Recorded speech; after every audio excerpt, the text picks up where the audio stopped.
Ba, Pape Abdoulaye Ba, adjoint au préfet de Koungheul. Merci. C'est quoi votre Des agriculteurs du département de Koungheul. Quand je parle d'agriculteurs, c'est tout ce qui tourne autour de l'agriculture, de l'élevage, de la pêche. L'ensemble des acteurs étaient réunis aujourd'hui pour être sensibilisés sur l'assurance agricole et aussi sur la médiation des assurances. Nous avons reçu une délégation de l'Observatoire de la qualité des services financiers et la CNAS. Bon, on a eu une présentation exacte de ce que c'est que la CNAS. Donc les organisations, les acteurs de ce secteur ont bien suivi les présentations. Et je pense qu'à la fin de l'activité, donc les cultivateurs, les agriculteurs d'une manière globale ne manqueront pas à s'intéresser à l'assurance agricole. Parce que vous savez que, comme je l'ai dit tout à l'heure dans la salle, que nous vivons actuellement un contexte très difficile avec des changements climatiques, tout ça, qui fait que souvent ce secteur-là est souvent très impacté. Et donc ce n'était pas de la culture des agriculteurs d'aller vers l'assurance agricole. Mais maintenant, je pense qu'à partir de cet atelier, je pense que tout le monde est bien informé, tout le monde est bien sensibilisé. Et je pense qu'on va continuer l'information et la sensibilisation pour les pousser à aller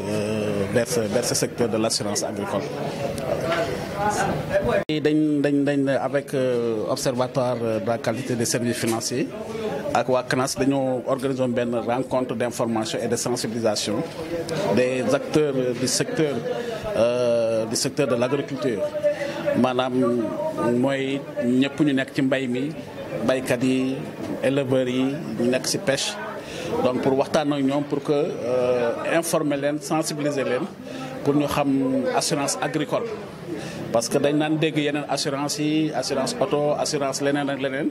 mais souvent baykat yi duñ daan faral ak éleveurs yi duñ daan faral di jublu ci assurance ak maanaam jël seen alal assuré ko. Donc loolu dafa doon loo xam ne dafa manqué woon ci ñoom. Donc depuis nag bésu tey bi dafa naa waxtaan bu am solo ci secteur boobu. Et ñu dajale woon nag tout ce qui est coopérative agricole du département ak les organisations des éleveurs ak kuréelu jigéen yi ñi nga xam ne ñu ngi liggéey ci chaîne de valeur transformation agricole waxtaan ak ñoom sensibiliser leen et que vraiment ñoom ñëpp jël nañ engagement bi et comprendre nañ njëriñ bi nga xam ne moom lañ ci mën a jëlee. Donc je pense que à partir de ce moment danañ continuer danañ commencer vraiment di intéresser aussi secteur de assurance agricole. Kane Diallo, médiateur financier des assurances de l'Observatoire de la qualité des services financiers. Bon, nous étions là pour une réunion au passage pour d'une part parler du dispositif de médiation que l'État a eu à mettre sur pied depuis 2009, logé au sein de l'Observatoire de la qualité des services financiers du Sénégal, et d'autre part la vulgarisation aussi des produits d'assurance agricole par la Compagnie nationale d'assurance agricole, qui est une structure où l'État a des parts très importantes, mais mieux subventionne une partie des produits agricoles destinés aux agriculteurs au sens large. L'intérêt de cette rencontre, c'est justement de montrer aux agriculteurs qu'ils peuvent avoir confiance à l'assurance agricole. Parce qu'à côté de ça, il y a non seulement le médiateur des assurances qui, s'il y a un différend, Dieu merci, il n'y en a pas beaucoup, qui les opposerait, serait là à intervenir. Mais il y a aussi la direction des assurances, représentée par le commissaire Diouf, pour être le gendarme un peu, et des compagnies d'assurance, mais aussi pour la défense des usagers des assurances. Et nous avons pu avoir une grande délégation composée de la Compagnie nationale d'assurance, de l'Observatoire de la qualité des services financiers et la direction des assurances. À côté du médiateur des assurances que je suis, pour apporter la bonne parole. Et nous avons eu une excellente réunion de qualité, convoqué une soixantaine de personnalités, de personnes morales, de groupements, de transformatrices, etc. Et ça a été vraiment une très grande rencontre d'échange et la CNAS nous a servi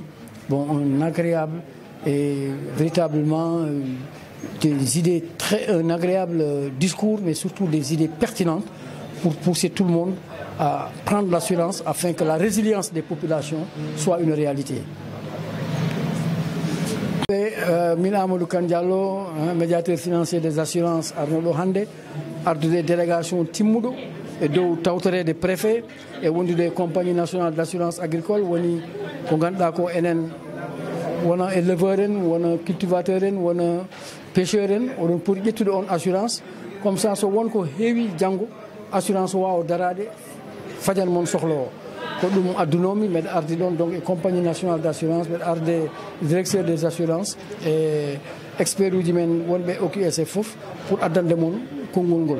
donc emen ñaagui yon tinno ƴetton assurance saabu so tawi janggo jaam caɗele woni hakkude mon o gansaga médiateur mbatton saisir yaha hakkude mon ha fewda ɗum bon mbokki li ñu fi indi tey mooy def réunion publique d'information bu nga xam ni médiation assurance bu OQSF xam ni man maay médiateur bi ñoo koy dox ci suñu mission mais suñu mission bi mooy lan mooy fexe ba nit ñi xam ni bu fekkee ak diggante assurance ak ña ko jël ñi am na problème ñun war nañ taxaw régler ko ba tere leen ñu dem tribunal moo waral nag ñu ànd ak compagnie nationale d'assurance agricole moo nga xam ni état dugal na ci loxoom bu baax pour dimbali béykat bi président moom loolu lu ko soxal la mais ensuite mu décider bépp assurance bu ngeen di jël ci assurance agricole bi daf koy subventionné bon comme ñun tamit état moo ñu fi teg pour surveiller assurance yëpp pour bu amee problème bu nga xam ni am na diggante assuré ak assurance au lieu ñu dem tribunal ñu ñëw ci ñun ñu naxante ba yàlla def ñu juboo ba sauver relation boobu donc tant que yooyu leen doon dox convoqué nañ fi une 60aine de groupements de présidents de fédération vraiment kontaan nañ trop ci ñu ñëwee ensuite waxtaan bi aw na yoon ci kaw en tout cas kilifteefu préfet ñu koy remercier ak di leen remercier yéen ñëpp donc ñun ñëpp jël assurance agricole bi buñ ko jëlee incha allah rabbi du ñu am ci coono te bés bu problème amee suba problème boobu dina tax assurance bi wundu état pour ndàmpaay leen ak permettre leen ñu continuer def seen liggéey. gis nañu li si milieu bokk maanaam si jëfandikoo mbay bi pour ñu mën a xam li ñu mën a jëfandikoo assurance bi. waaw loolu moom waa CNAS yi dinañ ci wax léegi man lu ma ci wax rek mooy mbirum assurance mooy ñëpp dañuy cotiser mais duñ ko jox lu dul ku ko soxla waaw loolu na ko nit ñi xam du parce que def nga assurance rek bés bu nekk at bu nekk dañ la war a fay xaalis déedéet da nga koy def di ñaan yàlla bu mu la dal bu dalee keneen nag li nga teg ak li keneen teg moom lañ jël jox ko kon ma bàyyi Oumar Sow moom moo yor mbiru Afrique agricole mu wax ci. Omar Cissé Sow, directeur technique et commercial de la compagnie nationale d'assurance agricole. Alors on est là aujourd'hui à Koungheul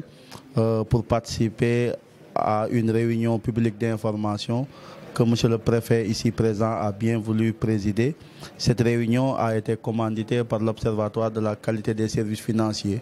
en vue de vulgariser l'assurance agricole, en tout cas l'ensemble des produits commercialisés par la compagnie d'assurance, mais de vulgariser aussi l'organe qu'est OQSF qui a en charge la médiation entre clients et banques, mais aussi entre assurés et assureurs. Alors, dans les discussions, nous avons fait part à la communauté de Koungheul, composée principalement de producteurs, d'éleveurs et de pêcheurs, mais aussi de femmes, de braves femmes qui s'activent autour de l'agroalimentaire. Nous leur avons fait part des produits d'assurance agricole commercialisés par la compagnie. Alors la CNAS, comme on l'a dit à l'intérieur des discussions, est une société anonyme créée par l'État du Sénégal en 2009 pour n'assurer que les producteurs, les éleveurs et les pêcheurs sénégalais. L'État ne s'est pas arrêté à ce niveau en créant uniquement la compagnie, mais l'État a mis des mesures d'accompagnement qui sont constituées d'une subvention de 50% de la prime d'assurance, mais aussi d'une exonération de taxes sur l'ensemble des polices qui sont commercialisées. Aujourd'hui, les populations de Koungheul, les populations en tout cas du secteur primaire, peuvent en tout cas être assurées dans le cadre de l'exercice de leur activité agricole contre les différentes, les différents risques qui gangrènent leur activité, que ce soit un agriculteur, un éleveur ou un pêcheur, ses actifs aussi sont aujourd'hui préservés par la CNAS, qui peut offrir une indemnisation en cas de sinistre relativement, en tout cas mesurée par un expert sur le terrain, ou en cas d'apparition de sécheresse ou de déficit pluviométrique que nous notons aujourd'hui avec les changements climatiques, comme M. le Préfet a eu à le dire. En tout cas, c'est une activité d'information et de vulgarisation qui a touché aujourd'hui Koungheul, qui a démarré à Foundiougne, Kaolack et Kaffrine. Demain, nous serons, Inch'Allah, à Tamba et on pense qu'en tout cas, les cibles, en tout cas, principaux sont touchés et ils peuvent aujourd'hui savoir que l'État a mis 2 organes, l'assurance agricole et l'observatoire, pour vraiment apporter plus d'éducation financière, apporter plus de solutions aux problèmes qui touchent ces personnes qui sont dans ces secteurs. Et commercial ci société bële di def li nga xam ne mooy assurance agricole tey nag ñu ñëwoon fii Koungheul ci teewaayu ak njiite préfet nekk nag réunion boo xam ne moom lañ fi doon amal médiateur des assurances jiite ko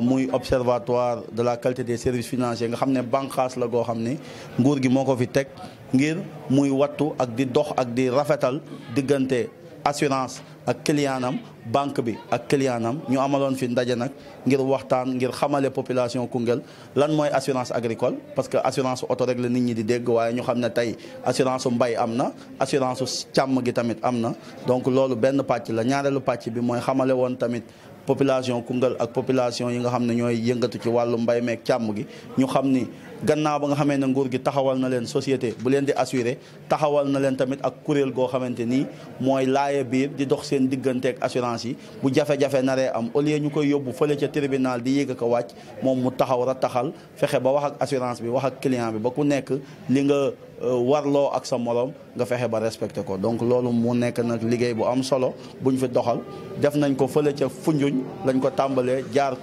Kaolack liggéey fa tamit démb ñi ngi woon liggéey Kaffrine tey ñi ngi nii Koungheul incha allah suba la ñuy dem Tamba. Donc nekk liggéey boo xam ne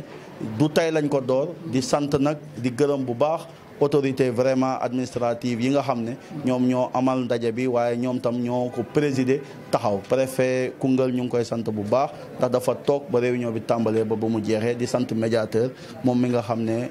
gannaaw ba mu nekkee suñu client mi ngi ñuy ñaax ci ñuy dem tamit di ànd ak moom ngir di xamale baykat yi li nga xam ne moom na leen nguur gi taxawal voilà. waaw jafe-jafe yi ñuy jànkoonteel bari na mooy d'abord deru assurance ci boppam mooy yàqu. boo nee assurance rek nit ñi dañuy xalaat duñ ma fay lekk nañ sama xaalis donc loolu benn jafe-jafe la muy la réputation des compagnies d'assurance. beneen jafe-jafe bu ñuy jànkoonteel mooy mbay ak càmm ñi ciy nekk ñu ci bari seen jàng day am nu mu demee ba nga xam ne message bi nga xam ne moom nga leen di jox dafa am noo ko war a toggee ba mu mën a dugg ci seen xel ngir ñu xam waaye nañ xam ne daal tey li ci jara solo si ci jara jàpp ci ndaje bi mooy assurance am na léegi pour baykat pour sàmmkat pour nappkat. nguur gi nag yamul foofu teg na tamit bànqaas gu ñuy wax OQSF ngir muy laaya biir seen diggante bu jafe-jafe amee mu mën a dox médiation bu am solo voilà merci. waaw man la madame Seck Khadijatou Ndiaye point focalu procès bi. waaw li ko waral mooy procès bi xam ngeen ne lu bees la mu nekk luy aar mbay mi assurance agricole dégg nga ñu ñëw nag ñu boole leen ak man ci kaw ne ñu ñëw liggéey ak man def ma seen foyer vocal fii ci département de Koungheul loolu moo waraloon sama teewaay tey fii ñu gis ne nag lu am solo la ndax xam ngeen ne mbay mi rëq-rëq yi mu àndal dafa bëri kon suñ toogee ba gis loo xam ne da koy aar nit ñi ak di aar jur gi nit ñi war nañ ci dugg bu baax a baax a baax ndax soo xamee ne dangaa def assurance sa tool wala say jur su dee ci yoon ñu ñëw fay suñ ko sàccee ñu ñëw fay waaye na fekk na nga def ko ci sécurité bu dee da nga am jur da nga koy defal néeg bu baax defal ko daal lépp lu mu war a def bu dee ay ginaar bu dee xar bu dee bëy lu mu mën a doon nga teg ko fi nga ko war a def ba mu baax yàlla nag mooy indi dogal mais bu yàlla dogalee mu dee wala ñu sàcc ko dinañ ñëw xool ba xam ndax dëgg la wala déet dinañ la boole ak sa vétérinaire mu ñëw xool bu dee dëgg la vétérinaire bi constaté ne lii dëgg la ñoom dinañ la ko fay bu soobee yàlla. ndax yow point focal nga fi. ko waxee. lu am solo la parce que dañuy askan bi ñu bëri xamuñ ko. yow en tant que point focal fii ci Koungheul yan matukaay ak yan jéego nga nar a def pour que askan bi xam ko ba mën cee dugg. waaw li ma nar a def rek mooy di ko wax fépp di ko wax ci rajo yi ak yéen ñii nag bu ngeen jëlee seen li nag ngeen teg ko dugal ko ci YouTube beeg Facebook yeeg yooyu yëpp bu ko nit ñi gisee dinañ xam ndax xam nga ne nit ñi léegi ñëpp dañuy dugg ci kii yëpp di seet. loolu itam baax na ci ak itam ñun ay jigéen lañ te dañoo yore ay mbootaay yooyu ñu yore fépp fuñ ci dem dinañ ci waxtaan ak ñoom ne leen lii moo xew assurance agricole di assurer jur gi. surtout nag ñun transformateurs yi ndax ñun dañu am ay machine am ay te dem nañ ba ne dinañ ñu assurer sax matière première bi man ren ji yàqule boo xam ne bu doon assuré woon naa konoon xam naa dinañ ma fay parce que sama kër dafa am inondation ndox mi ñëw dugg fa bépp matière première bu ma fa defoon ak samay documents yëpp dafa yàqu ba samay matériels yu bari sax dafa yàqu kon boobu su fekkoon ma xamoon lii ba bokk ci xam nga konoon tey li ma yàqul noonu dina am lu ma ci ku ma ci jàppale te yooyu yëpp moom yàqu na waaye nag yàlla jeexul leneen dina ñëw di oo nit ñi daal ne leen lii procès bi bu am solo la nañ ñëw assurer seen tool yi assurer seen jur gi ndax loolu daal dafa am solo ndax yàqu-yàqu yi ci jur gi ak tool yi bëri na trop waaw di leen gërëm di leen ñaanal bu baax a baax ndax léegi comme ni ma koy waxee dara umpeetul lépp lu fi xew suba wala ngoon di ngeen ko taataan ci seen micro yi wane ko teg ko ci Facebook bi teg ko ci lépp jërëjëf baay